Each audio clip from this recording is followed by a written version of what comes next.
ஒரு ஜெப குறிப்புக்காக நம்ம ஜெபிக்க போகிறோம். இதே கேன்சர் சம்மந்தப்பட்டவங்க தான்.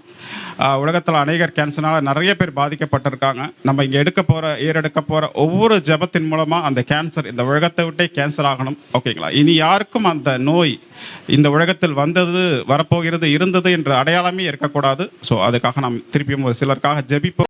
கூடாத காரியம் ஒன்றுமே இல்லைண்டவரே, மகனுக்கு நல்ல ஒரு சுகத்தை கொடுப்பீராக. ஆண்டவரே, நன்றியோடு துதிக்கிறோம். அருமையான சிவா ஆண்டவரே, மகனை ஒப்பு கொடுக்கிறோம். ஆண்டவரே, இந்த கேன்சர் ஆண்டவரே சிம்டம் இருக்குன்னு சொல்லி இருக்காங்க. ஆண்டவரே, அந்த ஆரம்பத்திலேயே முற்றிலும் ஆண்டவரே மகனை விடுதலை ஆக்கும்படியா ஆண்டவரே திரும்ப டெஸ்ட் எடுக்கும் போது இல்லை என்று சொல்லத்தக்கதாய் ஆண்டவரே ஒரு அற்புதத்தை மகனுக்கு செய்வீராக. ஆண்டவரே, நாங்கள் விசுவாசிக்கிறோம். வேதவிதமாய் சொல்லுகிறது, நீ விசுவாசித்தால் தேவனுடைய மகிமையை காண்பாய் என்று. ஆண்டவரே, நாங்கள் ஒருமனப்பட்டவர்களா ஜெபிக்கிறோம். இந்த கேன்சரிலிருந்து சிம்டத்திலிருந்து விடுதலை மகனுக்கு கொடுப்பீராக. ஆண்டவரே, நீர் கொடுப்பீராக.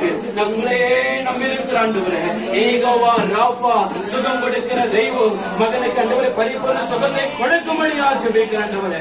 இதே இடத்துல வந்து மகன் சாட்சி சொல்ல ஆண்டவரே, எனக்கு நார்மலா இருக்கிறது, என்ன மருத்துவர் சொன்னார்களோ அதே மருத்துவர்கள் இல்லை என்று சொல்லத்தக்கதாய் மகனுடைய வாழ்க்கையில் அற்புதம்